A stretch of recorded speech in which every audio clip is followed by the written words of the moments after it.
Assalamualaikum warahmatullahi wabarakatuh. Saya Reza Ahmad Ajhari dari kelas BKI 1C dengan NIM 12440100072.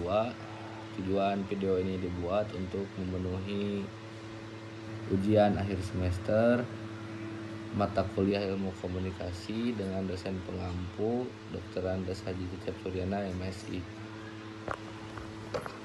Pernyataan selanjutnya nomor 16. Karena komunikasi dianggap sebagai proses sebab akibat, maka komunikasi disebut sebagai interaksi. Ya, karena komunikasi dianggap sebagai proses sebab akibat atau aksi reaksi yang arahnya bergantian, maka komunikasi disebut sebagai interaksi. Komunikasi menghasilkan interaksi antar manusia. Dalam komunikasi sebagai interaksi, diharapkan terjadi aksi reaksi yang arahnya bergantian. Komunikasi sebagai interaksi berorientasi pada komunikator dan komunikan. Komunikasi sebagai interaksi memungkinkan terjadinya proses interaksi di antara komunikator dan komunikan. Selanjutnya, pernyataan nomor 9. Hoffman menyatakan bahwa komunikasi adalah proses di mana seseorang menyampaikan perangsang-perangsang untuk mengubah tingkah laku. Itu adalah benar. Itu adalah definisi komunikasi menurut Hoffman, yang mana definisi komunikasi menurut Hoffman adalah proses di mana seseorang atau komunikator menyampaikan perangsang-perangsang, biasanya lambang-lambang dalam bentuk kata-kata untuk mengubah tingkah laku. Dikutip dari Arifin tahun 2006. Nomor 25. Lambang pada dasarnya tidak mempunyai makna. Kitalah yang memberi makna pada lambang, maka komunikasi pada prinsip ini termasuk pada suatu proses simbolik. Pernyataan lambang pada dasarnya tidak mempunyai makna, kitalah yang memberi makna pada lambang, maka komunikasi pada prinsip ini termasuk pada suatu proses simbolik adalah benar. Komunikasi simbolik adalah bentuk penyampaian pesan yang menggunakan simbol yang disepakati atau disetujui. Komunikasi verbal dan nonverbal biasanya merupakan komunikasi simbolik. Selanjutnya, pernyataan nomor 47. Semakin besar minat seseorang terhadap objek, semakin besarlah pupil matanya. Hal ini membuktikan tatapan mata merupakan komunikasi nonverbal. Tatapan mata berperan besar dalam komunikasi nonverbal. Dari cara melihat, menatap, atau bahkan berkedip pun sebenarnya sudah bisa mengirimkan suatu informasi. Saat melihat seseorang yang disukai, frekuensi berkedip akan meningkat dan ukuran pupil membesar. Sementara dari cara melihat seseorang bisa diketahui perasaan seperti benci atau cinta. Selain itu, hal-hal seperti tidak mampu mempertahankan kotak mata bisa dilihat sebagai tanda seseorang sedang berbohong. Jadi, tatapan mata sebenarnya bisa memberitahu banyak hal tentang seseorang. Selanjutnya, pernyataan nomor 7. Komunikasi merupakan proses suatu ide dialihkan dari sumber kepada penerima dengan maksud untuk mengubah tingkah laku mereka. Hal ini diungkapkan oleh Everett M. Rogers. Everett M. Rogers mengungkapkan bahwa komunikasi adalah proses pengalihan ide dari sumber kepada penerima atau lebih dengan tujuan untuk mengubah tingkah laku mereka. Selain itu, Everett M. Rogers juga menjelaskan bahwa komunikasi memiliki beberapa karakteristik, yaitu komunikasi merupakan proses yang berarti komunikasi membutuhkan waktu atau alur agar dapat berlangsung. Komunikasi dilakukan oleh dua orang atau lebih. Komunikasi adalah pertukaran informasi satu sama lain. Juga komunikasi berujung kepada saling pengertian. Selanjutnya, pernyataan nomor 2. Perkembangan ilmu komunikasi sebelum masa prasejarah masuk pada tahapan manusia.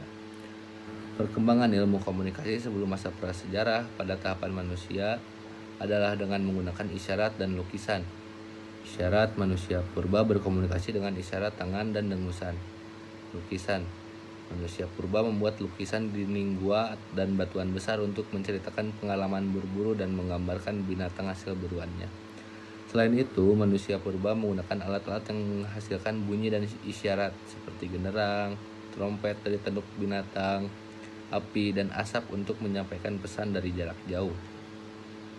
Lanjut ke pernyataan yang kedua, saya ngambil dari nomor 29. Gangguan komunikasi yang disebabkan oleh kesalahan pada bahasa yang digunakan merupakan gangguan teknik. Dalam komunikasi terdapat 3 gangguan atau yang sering disebut noise. Yang pertama ada gangguan teknis, gangguan semantik, dan gangguan psikologis. Gangguan komunikasi yang disebabkan karena kesalahan pada bahasa yang digunakan itu termasuk pada gangguan semantik. Dikutip dari buku Business Communication, Konsep dan Praktek Berkomunikasi, karya Alfian Hardianto dan kawan-kawan. Gangguan semantik adalah gangguan yang diakibatkan oleh timbulnya perbedaan makna antara komunikator dan komunikan.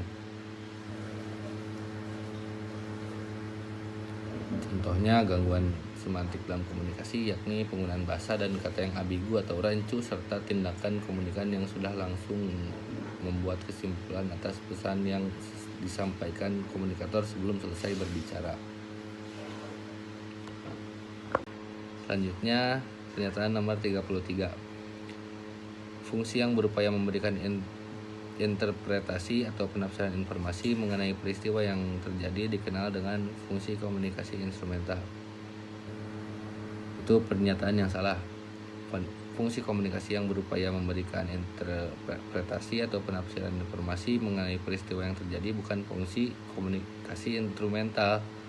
Fungsi komunikasi instrumental adalah fungsi bahasa yang dilihat dari segi pendengar atau lawan bicara. Dalam hal ini, bahasa mengatur tingkah laku pendengar. Fungsi komunikasi instrumental juga dapat diartikan sebagai komunikasi yang bertujuan persuasif.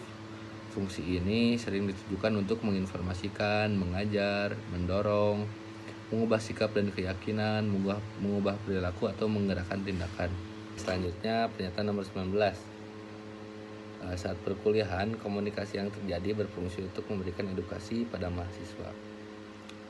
Komunikasi yang terjadi selama perkuliahan berfungsi untuk memberikan edukasi pada mahasiswa. Komunikasi dalam pembelajaran merupakan komponen penting yang berpengaruh pada pemahaman dan perubahan tingkah laku manusia.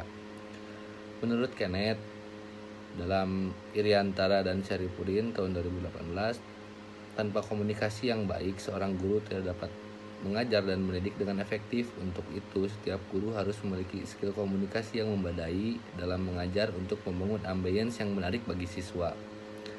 Selain itu, guru yang mampu berkomunikasi dengan baik memiliki potensi yang untuk memberikan pengaruh terhadap orang lain dan strategi komunikasi yang efektif dapat tercapai.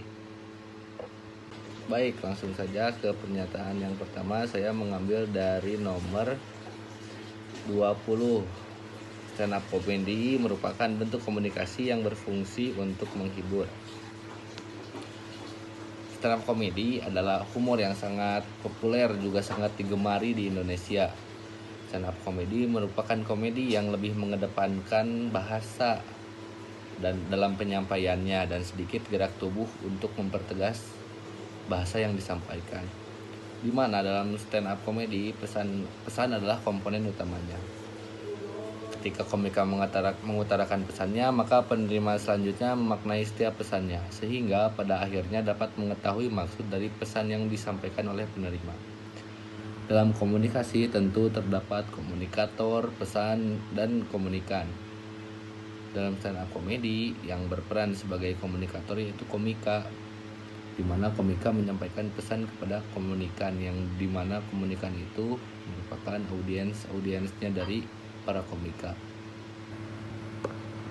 Mungkin sekian yang dapat saya sampaikan, kurang lebihnya mohon dimaafkan. Sekian, wassalamualaikum warahmatullahi wabarakatuh.